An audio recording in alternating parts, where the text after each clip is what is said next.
we bothering you, Mom? Oh, not a bit. I love working on the books with the record player going full blast with 4 teenage kangaroos dancing the Hooterville Hop. Well, we're just practicing for the dance next week. Well, come on, Mrs. Bradley, do the hop with us. Oh, not now, kids. I think I got it worked out. See, 22 and 11, 34. Yep, there it is. Mom, 22 and 11 are 33, not 34. Yeah, but 34 makes the books balance. You gotta know when to leave well enough alone.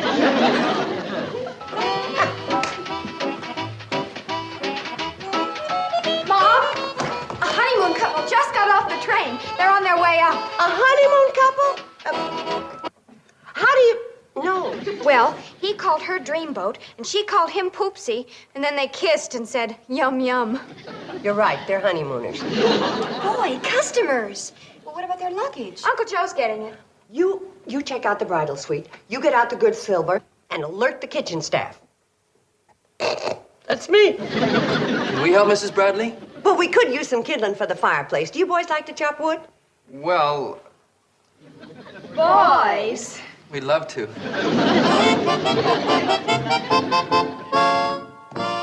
Greetings, folks, and welcome to the Shady Rest. Oh, Emily. Kate! Emily Hoskins! Oh, of all people! Oh, now it's Emily Mapes of all people. Kate, this is Avery, my husband. We are on our honeymoon. Betty, you were right. How do you do it? Years of experience. So nice to meet you, Avery. You Georgia peaches. You always did get the pick of the crop. Well, thank you. Yeah, Emily and I have been friends ever since she'd left the magnolia blossoms and honeysuckle country and moved here to go to school. Do you know how long ago that was? Well, it was at least...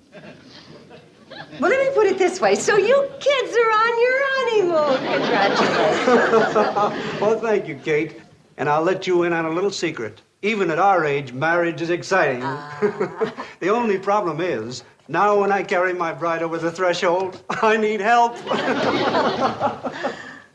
Don't look at me, I only carry luggage. Well, darling, I'll go on upstairs and start to unpack. You and Kate must have a lot to talk about. About 20 years worth, darling. Oh, Kate, you don't know how wonderful it is to see you again after all these years. It's wonderful to see you too, Emily. Well, enough of the small talk. How did you meet him? How did he get you to fall for him? How did he get you to marry him? And how come it took you so long? Avery is quite a man, isn't he? Well, strictly from a spectator's point of view, I'd say yes. Now, tell me what happened. Oh, we met at a church social last year. He was a widower and I was a widow, and we were both lonely, and the first thing we knew, we were married. And you know something, Kate? It could happen to you, too. Me? No. I got children to raise, and I'm busy working 24 hours a day running this hotel. Besides, I think I'm too old to think about romance. I had children to raise, too, and I was busy myself running that dry goods store Warren left me. And if you tell anybody, I'll deny it, but I happen to be 7 months older than you. Oh, I never think about age, but you happen to be 8 months old. Anyhow, I don't think I'm as romantically inclined as you Southern belles. Okay, it has nothing to do with geography. It has to do with being a woman. Yeah, I know you mean well, Emily, but I know what's best for me, okay? Kate, I don't know what I'm going to do with you. Even in school, you were a stubborn young kid. Oh, I've changed plenty. Sure you have. Now you are a stubborn old kid. But I'm not giving up on you. If you remember, there was one kid in school that was even more stubborn than you. I remember. You. Right. Well, then why not? You were older.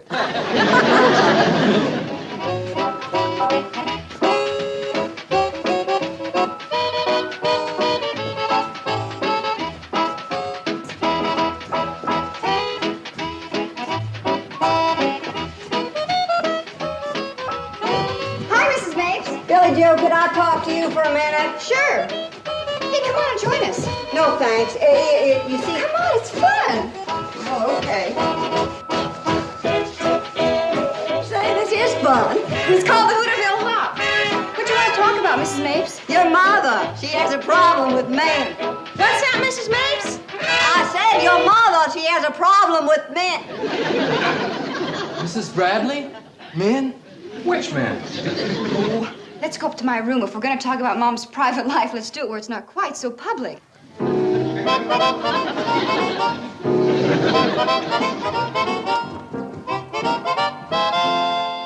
Mrs. Mapes, if Mom's unhappy, she sure doesn't act like it. She's so full of fun, and she's always laughing and kidding around. That's right, Mom's one of the happiest people you ever saw. Now, yes, while she has you girls for company. But how's she going to be in 3 or 4 years when you've all gone off someplace and got married? 3 or 4 years? Who's going to wait that long? My point, exactly. It could happen tomorrow. Yeah. You know, Mrs. Mapes is right, Billy. When we're gone, it's just going to be Mom and Uncle Joe. And how many games of checkers can she play? Poor Mom. Why don't you talk to her, Mrs. Mapes? I've tried. I love your mom just like you do. But she won't listen to me. Your mother is, shall we say, strong-willed. We just say she's stubborn. If she's going to find that road to happiness, you girls are going to have to help her. You mean help her in the direction of the right man? Exactly. So it's up to you. All right. I suggest we go straight to Mom and make her change her mind about finding a man. Oh, you gotta be kidding. Us make Mom change her mind? Sweet, lovable, muley Mom. Oh, come on now. She'll listen to reason. Sure she will. So you do the talking. Me? Wait a minute now. You know how muley Mom is. It's too late. You're stuck. I second the sticking. Keep talking, Bobby Joe. Your suggestion is very interesting. Billy Joe and Betty Joe didn't think you'd listen, but I knew that if the facts were properly pointed out, you'd want to get interested in a man. Because, you see, we've decided what you should do with your life. I see. And I was elected to make the suggestion. I have another suggestion. Go ahead, but this one better get off the ground. Well, since the direct approach doesn't seem to work with Mom, and I speak from bitter experience, I say we trick her. Hey, you're right. We'll have her walking arm in arm with the right man before she even knows she shook hands with him.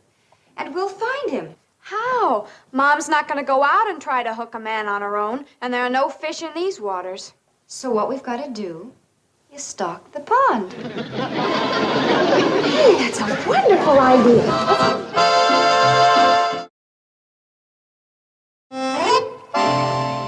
I still say, why do we have to find eligible traveling salesmen when we have plenty of bachelors in our neck of the woods? Sure, except we went over the entire list, and every single one of them are either under 17 or over 70. Uncle Joe, have you heard the cannonball whistle yet? Not yet. What are you girls aiming to do? We're going to prove it takes 4 to make a marriage. 4? Sure, an available widow and 3 anxious daughters. Wait a minute. Do my ears deceive me? Are you girls trying to find a man for your mother? Sure, Uncle Joe. We've got to help her build a bright, happy future. What are you talking about? Your mother's the happiest woman in the world. Now, yes. But what's it going to be like for her when we're gone? That's no problem. We'll just play more checkers together. Oh, Uncle Joe, we know you'll try to make her happy, but she'll need more in her life than checkers. Okay. On weekends, we'll play cribbage. The cannonball's here. Come on. Charge! Goodbye, Uncle Joe, and when we get back, we'll be loaded with marriage bait. Wait, girls. Wait. What you're doing's dangerous. Wait. Crazy kids stirring up trouble. Bring some strange men around here. The first thing you know, one of them will take Kate walking in the moonlight and whisper sweet nothings in her ear. Low-down skunk like that's just after one thing. My job. Look, we've got to work fast. The cannonball's due in 5 minutes, and the salesmen are beginning to arrive. Ah, there's some likely-looking fish in that school. But they won't stop at the Shady Rest. On the weekend, all the salesmen like to go on through to Pixley. Sure, there's more to do there. I know, but at the Shady Rest, there's so much less to pay.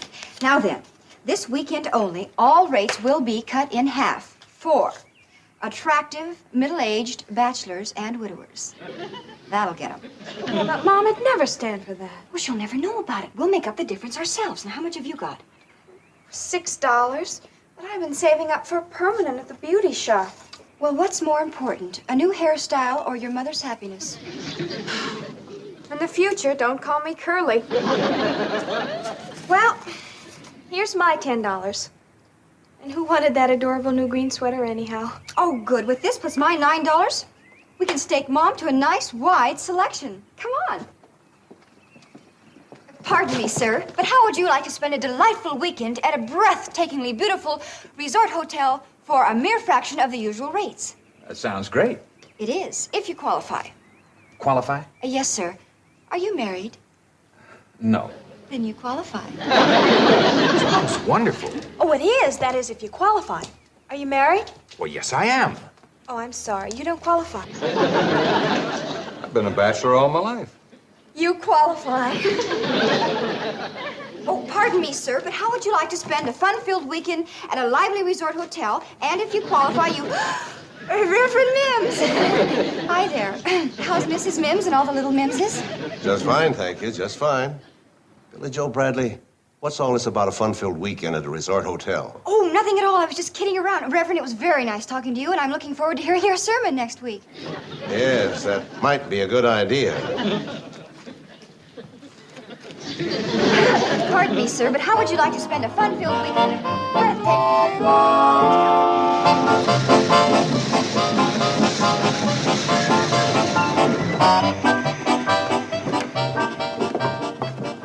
This is it, gentlemen. The Shady Rest Hotel. Go right on up the hill. That's where you'll find your hostess for the weekend, the charming and attractive widow, Kate Bradley. Don't be bashful. Talk to her. She's very friendly. And not only that... Yeah, quite a place. I hope the beds are good. Yeah, here we go. Thank you. How do you do? Gee, that's a great-looking lineup of hot prospects. And eligible. Every hand-picked one of them. How in the world did you get them here? American know-how. Well, however you did it, and I'm proud of you. Now, if your mother will just show some... Isn't this wonderful, all these new guests? They're all men. And all single. What's that? I mean, they look like wonderful guests. Every single one of them. Oh, well, I gotta go fix dinner. Oh, no, Mom, we'll do that. You're going to be too busy entertaining the guests. I am? Mm-hmm. Well, sure, Mom. We haven't had this many guests in such a long time. And you've got to make sure that they feel right at home. I do? Of course you do, Kate. But you're not going to do it in that dress. I'm not? Well, no, certainly not, darling. You come on upstairs with me. I have a knockout of a dress for you. It's an original from Cleveland. What's wrong with this dress? Oh, it's all right, Kate. It just isn't you. Keep your fingers crossed. Operation Manpower is underway.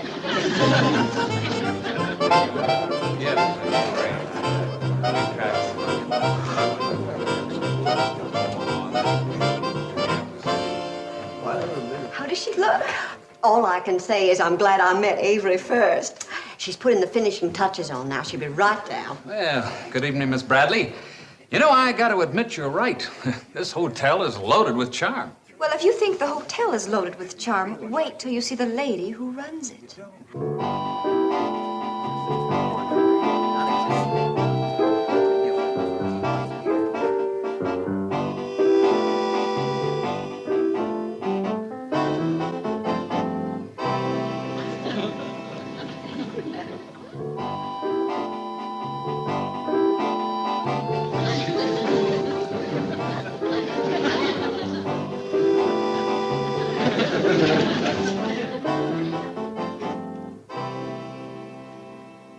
Kate Bradley, I'm everybody. I mean, good evening, everybody. Well, you all know who you are. Kate, you look lovely. Lovely isn't the word for it. Oh, Right. The word is wow. Oh, you're... Good evening, Mrs. Bradley. I'm Wilbur Spriggs. I'm in farm equipment. I'm Grover Woodstock. I'm in hay and grain. Well, I'm in luck to have such charming gentlemen as my weekend guests. My name's Tom Hartley, and it's a great pleasure to be the guest of such a charming lady. Thank you. Just look at Mom, Uncle Joe. Isn't it wonderful? Wonderful. Ridiculous. Flock of middle-aged roosters crowing over the only chick in the barnyard. Oh, Uncle Joe, let her enjoy herself. After all this time, her sociable instincts are beginning to show. You know, small wonder in that dress. Dinner is served. Come on and get it, everybody. May I escort you into dinner, Mrs. Bradley? Well, Now, just a minute. I thought I was to have the pleasure. Please, let's not overlook the delegate from the hay and grain business. Well, gentlemen, I have an idea. Why don't we all go in together? Oh, well, that's all very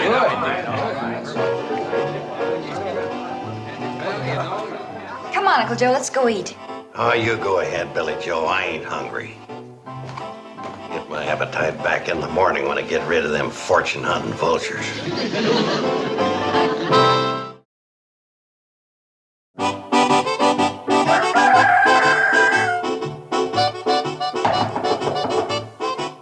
Come in.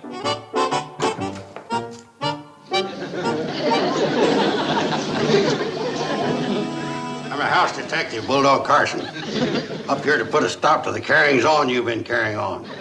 What's that? Now listen, this is a respectable hotel. And we don't put up with mashers like you pestering the elderly lady that owns this place. I'll follow you. The complaint is you've been following her. Hey, hold on. I don't know what you're talking about. You know what I'm talking about. Mrs. Bradley, the heavily made-up woman with the gray hair. Oh, I forgot this week she's a blonde again.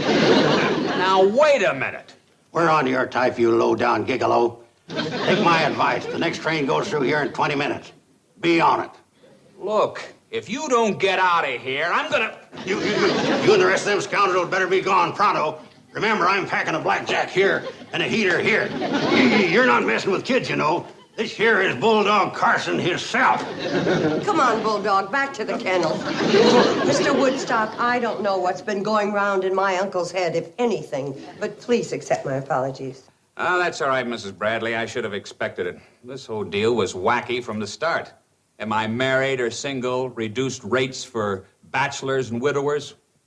It's beyond me. Married or single, reduced rates for bachelors?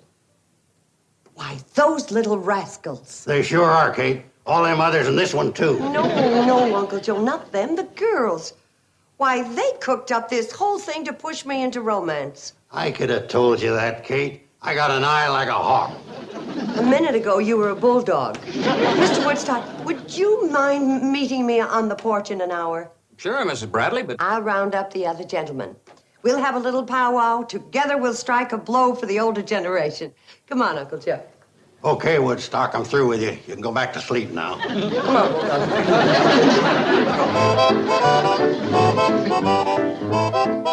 You ought to see what goes on in our house. I live with my sister and her teenage daughters, and they've been making all my important decisions for years. Now, my children are married and scattered all over the country, so they're forced to run my life by long-distance telephone. Collect. So then you understand what I'm talking about. Of course we do. And you'll go along with what I want to do tonight. Oh, you bet. Boy, to change my mind about you. Any group of grown men who's scared to death of teenagers can't be all bad. Say, where do you suppose Mother's been hiding all day? I don't know, but I sure hope she's out with those fellas. That'd be great. I hope she's been out with just one of them. That'd be even greater. Yeah. Hey, you know that tall one with the gray hair? I think he's really attractive. Girls, come quick. Your ma's gone plumb love loony. Oh, Uncle Joe, what's wrong with her? What happened, Uncle Joe? It's too brain-shattering to describe. You'll have to come to the lobby and see for yourselves. Uncle Joe!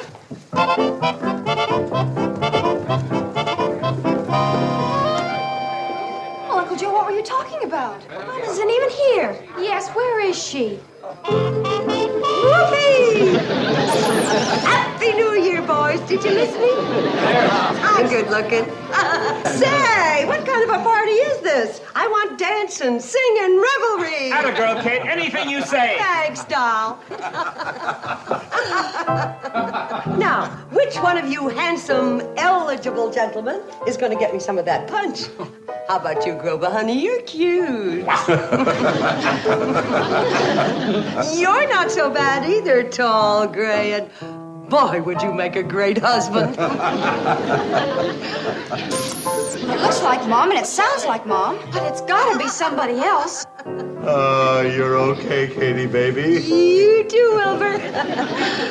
You're Rudolph Valentina with a crew cut. Ooh, and those eyes. They're dreamy. Can that be Mom? Our Mom? Sweet, wise, level-headed, sensible Mom? It is, but there's nothing to worry about. Nothing to worry about. No, you see, we're all having the same nightmare. Pinch yourself, you'll see. Ouch. Darn darn it. Come on, we better try and talk to her. Oh, you fascinating rascal. Sit down here. Mom, can we talk to you for a minute? What'd you have in your mind, youngster? Some other place, Mom. Yeah, like outside, about 5 miles away. Stand back, party poopers. Let your mother enjoy herself. Please, Mother. You were right. This is the good life. You know, if I weren't having so much fun, I'd spank you for not having told me about it before. Come on, Tom. Start tickling those ivories. Loud and fast. You got it, Katie, baby. That's my kind of music, the Hooterville Hop. Come on, everybody, let's hop. Come on. Mom, please listen to us. Whoopee! Do the Hooterville Hop and hop all the way to Pixley. But don't drag. That's it. Oh, you boys are good. Mom's not acting at all the way we planned. She sure is unfair. Girls, we've created a spruced up, permanent wave, glamorous Frankenstein. How am I doing, Grover? Great. And the way your girls look now, they wouldn't try to tell you how to run your life if you got on your hands and knees and begged them. Oh, now you got it. Swing it. Come on, it's my turn. Come on. Oh, this is very Good evening, Mr. Carson. Even Reverend Mims. What's all that noise in there? Well, Kate and me and some of the guests. Reverend Mims. Yes, I just happened to be in the neighborhood, and I thought I'd drop by and see how you're all getting along. Oh, well, we're just getting along fine. Nice of you to ask. Well, be seeing you around. Good night. Katie, you're the greatest! Whoopee! Come on, fellas, let's make this place jump. Mr. Carson, just what is going on in there? Would you believe it if I told you Kate and the guests were rehearsing for the Hooterville Barbershop Quartet contest? No. I didn't think so. Would you believe it if I told you? Mr. Carson, your niece is one of the best liked and most respected women in this community. Now, if there's something wrong in there, I want to help.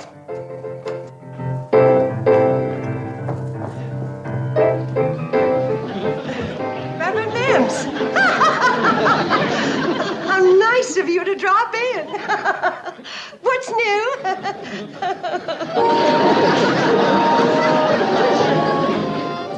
I'm glad you're so understanding, Reverend Mims, but I guess a man in your work must run into this sort of thing fairly often.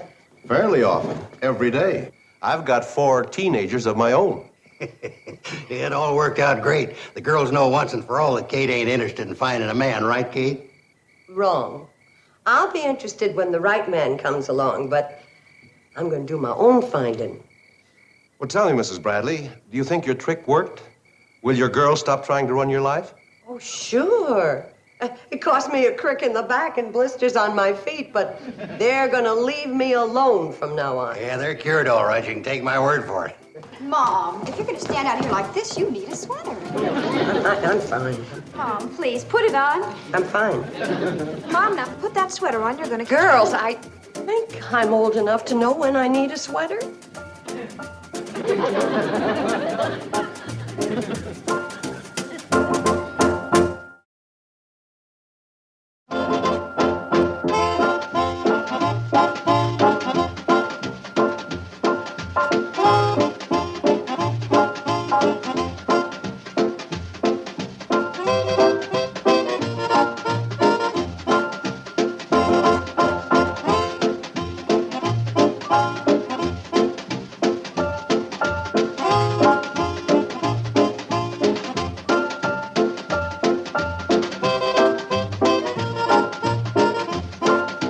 Petticoat, Junction.